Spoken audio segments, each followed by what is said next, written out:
No que diz respeito à atuação, a preparação é fundamental, pois até mesmo o papel menos exigente requer que um ator chegue ao set com suas falas memorizadas e em condição física adequada para desempenhar seu papel. Mas por uma série de razões, o ator aparece pronto para filmar tendo se preparado de maneira completamente errada. Em muitos casos, isso causou problemas no set e forçou os cineastas a ajustarem seus planos originais, encontrando uma solução rápida para garantir que a filmagem como um todo não fosse afetada. Nós somos o canal VVTV Filmes e Séries e aqui vai a lista com 10 atores que se prepararam totalmente errados para um papel. Ian McKellen é praticamente um profissional no que faz, mas em uma entrevista recente, ele revelou que uma falta de comunicação entre ele e o diretor Michael Mann, no filme de terror A Fortaleza Infernal de 1983, o levou a aprender o sotaque errado para o papel. Segundo McKellen, Michael disse a ele para desenvolver um sotaque romeno para interpretar o papel de um professor de história judeu, levando McKellen a se dedicar completamente ao trabalho, visitando a Romênia e obtendo experiência em primeira mão para aprender o sotaque. Mas quando o ator finalmente chegou ao set no primeiro dia de filmagem, Michael disse a ele para interpretar o papel com um sotaque de Chicago, o que causou atritos entre os dois. McKellen não estava preparado para interpretar o papel com um sotaque típico de Chicago e basicamente optou por um sotaque americano mais genérico, somado às horas que ele teve que passar na cadeira de maquiagem todos os dias para parecer mais velho. McKellen citou como sua pior experiência no cinema. No famoso romance, Um Olhar do Paraíso de Peter Jackson, Ryan Gosling foi inicialmente escalado para interpretar Jack Salmon, o pai da protagonista assassinada. No entanto, durante o processo de pré-produção, Gosling ficou preocupado em parecer jovem demais para o papel, uma vez que o ator, na época com 26 anos, precisava se assemelhar convincentemente ao pai de uma garota de 14 anos. Para isso, Gosling tomou a decisão de deixar crescer uma barba volumosa e ganhou 60 quilos de peso, consumindo sorvete Häagen-Dazs derretido sempre que tinha sede. Como Jackson estava extremamente ocupado durante a pré-produção, ele teve pouca comunicação com Gosling até que as filmagens se aproximassem. Quando Gosling apareceu no set, Jackson não ficou muito satisfeito com a escolha radical que ele havia feito sem consultar o diretor. Como resultado, Gosling foi demitido do filme e, em suas próprias palavras, ficou gordo e desempregado. É muito comum que atores realizem extensas pesquisas sobre a vida interna de seus personagens para se colocarem no papel. Portanto, pareceu totalmente razoável que o aspirante ator Harris Dickinson estudou para ser mecânico ao se preparar para interpretar um modelo na comédia indicada ao Oscar. Exceto que, espere um minuto, há algo no filme sobre o modelo ser um mecânico ao entrar na indústria da moda? Pior que não. Havia no roteiro original do filme, que detalhava que o modelo estava trabalhando como mecânico quando foi descoberto para ser modelo.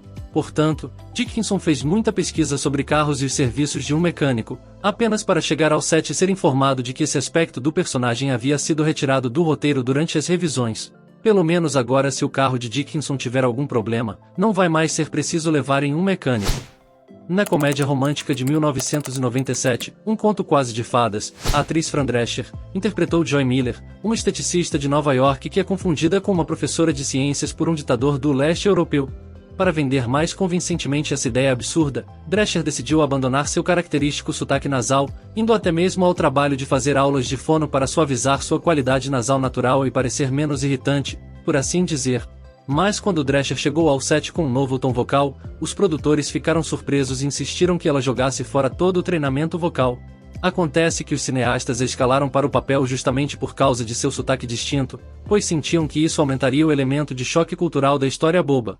Mesmo assim, Drescher recebeu uma indicação de pior atriz por seu trabalho no filme, e os críticos frequentemente citaram sua voz como irritante e desanimadora. O grande Brian Cox foi escalado no filme Voo Noturno, do diretor Wes Craven em 2005, depois que os cineastas viram sua excelente atuação como chefe da estação da CIA, em A Supremacia Bourne. No entanto, durante a pré-produção, Cox perdeu cerca de 45 quilos, depois de ser diagnosticado com diabetes, e tingiu o cabelo de vermelho para atuar em uma peça na Escócia. Isso não era exatamente o que Craven e sua equipe estavam esperando quando contrataram Cox. Não havia nada a ser feito em relação ao peso de Cox, mas a produção tingiu o cabelo do ator de preto. Não foi uma mudança sutil de cor, e foi agressivo o suficiente para garantir que não houvesse nem mesmo um vestígio de vermelho em sua cabeça. Na época, Cox observou que até mesmo seu próprio agente ficou preocupado com o quanto a perda de peso havia mudado sua aparência. Não se pode imaginar o quão impactante foi ver Henry Fonda interpretando o vilão fora da lei, no Faroeste Era Uma Vez no Oeste de 1968. Foi uma grande mudança em relação aos personagens heróicos e dignos pelos quais ele era mais conhecido por interpretar, e após alguma hesitação inicial, ele concordou em aceitar o papel. No entanto, no primeiro dia de filmagem, Fonda apareceu no set com um bigode, e usando lentes de contato castanhas, achando que a transformação física tornaria mais fácil para o público aceitá-lo como um personagem malvado. Porém o diretor enxergava a situação de maneira completamente diferente, e estava empolgado em surpreender a audiência ao fazer Fonda interpretar um assassino de crianças. Ele queria que os espectadores soubessem exatamente quem estavam vendo, reconhecendo o rosto característico de Fonda e seus profundos olhos azuis. Portanto, imediatamente ordenou que ele removesse as lentes de contato e raspasse o bigode, e foi sem dúvida a decisão certa, já que a revelação inicial do rosto de Fonda foi impactante. Aqui está algo que você provavelmente nunca nem mesmo pensou: atores podem criar uma dor de cabeça para os maquiadores, se chegarem ao set logo após as férias de verão, e isso não se encaixar na visão do diretor para o personagem, ou até mesmo fazer sentido na narrativa.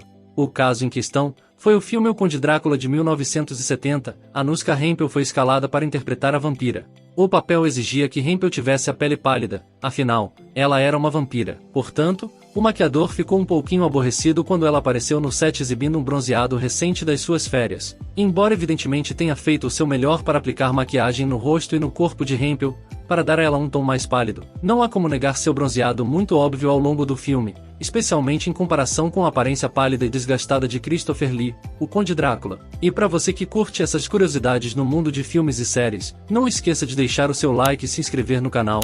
Estamos postando vídeos toda semana. Obrigado e vamos continuar a lista. Talvez você não se lembre do nome Crux Madin, mas pode lembrar por General Rebelde, em Star Wars Episódio 6, O Retorno de Jedi, que elabora o plano para destruir o gerador de escudo da segunda Estrela da Morte. Mais importante, há uma boa chance de você ter notado a barba falsa muito óbvia colada no rosto do sujeito, porque aparentemente, um épico filme de ficção científica de 40 milhões de dólares não poderia pagar uma maquiagem decente para barbas. No entanto, a história dele vai além disso. O ator de Madin, Dermot Crowley, arriscou causar um problema considerável para a produção quando apareceu no set com o rosto completamente barbeado. A empresa que fazia os bonecos dos personagens já tinha feito o personagem com barba. Para evitar criar um problema legal com a empresa, ele foi rapidamente equipado com a barba falsa. Um dos grandes atores da atualidade, que interpretou principalmente heróis incrivelmente musculosos, como Superman. Henry Cavill não era tão conhecido por ser musculoso em 2011, quando foi contratado para estrelar o filme de ação, The Cold Light of Day, como um sujeito comum, forçado a agir quando sua família é sequestrada.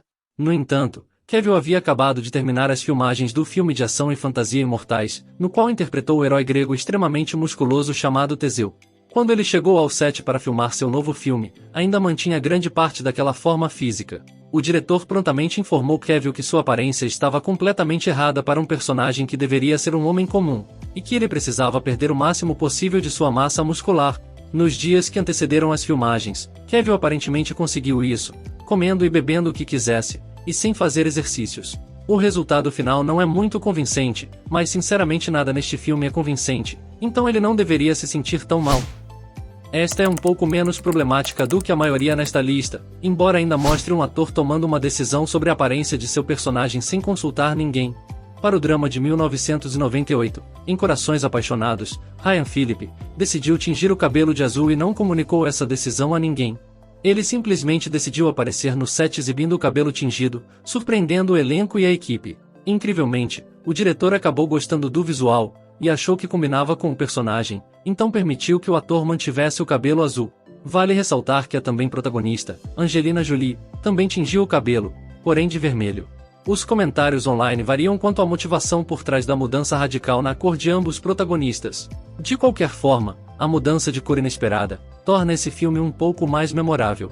E com isso encerra a nossa lista. Nos conte o que achou nos comentários abaixo, ficaremos felizes em te responder. Até o próximo vídeo.